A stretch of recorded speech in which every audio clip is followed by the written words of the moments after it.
Badan POM akhirnya mengeluarkan izin penggunaan darurat vaksin Sinovac untuk anak umur 6 hingga 11 tahun. Untuk usia di bawah 6 tahun masih diupayakan Badan POM karena usia tersebut membutuhkan perlakuan khusus. Setelah usia 12 tahun ke atas, kini anak usia 6 hingga 11 tahun bisa mendapatkan vaksin COVID-19. Badan POM akhirnya mengeluarkan izin penggunaan darurat vaksin Sinovac atau CoronaVac untuk anak usia 6 hingga 11 tahun. Hasil studi klinik fase 1, fase 2, dan fase 2B, anak usia 6 hingga 11 tahun dari segi keamanan dalam hal ini efek samping, sebanding dengan kelompok usia 12 hingga 17 tahun, yaitu 11 dan 14%.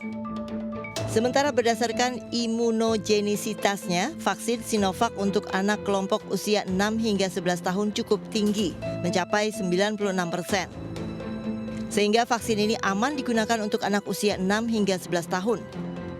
Badan POM juga terus mengkaji vaksin lainnya yang bisa menjadi pilihan untuk anak usia 6 hingga 11 tahun. Sementara untuk anak kelompok usia di bawah 6 tahun, Badan POM juga masih terus mengupayakan karena kelompok usia ini membutuhkan perlakuan khusus.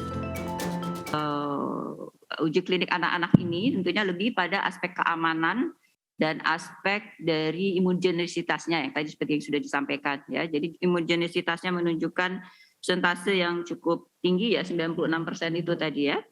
Kalau efikasinya ya mengikuti efikasi yang ada pada selama ini kita dapatkan untuk efikasi pada hasil uji klinik sebelumnya. Dan aspek keamanan saya kira menunjukkan bahwa vaksin ini aman untuk anak usia 6 sampai dengan 11 tahun.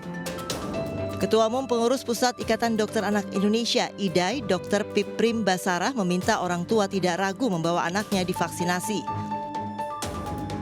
Dan pesan saya dari IDAI ya, untuk semua orang tua ya, silakan jangan ragu-ragu untuk membawa putra-putrinya melakukan vaksinasi COVID-19 ini. Selagi ini menjadi program pemerintah juga ya.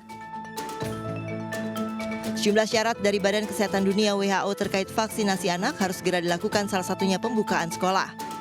Sementara angka kejadian COVID-19 pada anak mencapai 12 hingga 13%. Sebelumnya Menteri Kesehatan Budi Gunadi Sadikin menargetkan pemberian vaksin kepada anak usia 6 hingga 11 tahun di awal 2022. Pemerintah menyiapkan 3 merek vaksin yang berpotensi untuk vaksinasi anak, yaitu Sinovac, Sinopharm, dan Pfizer. Dari Jakarta, Tim Liputan iNews melaporkan.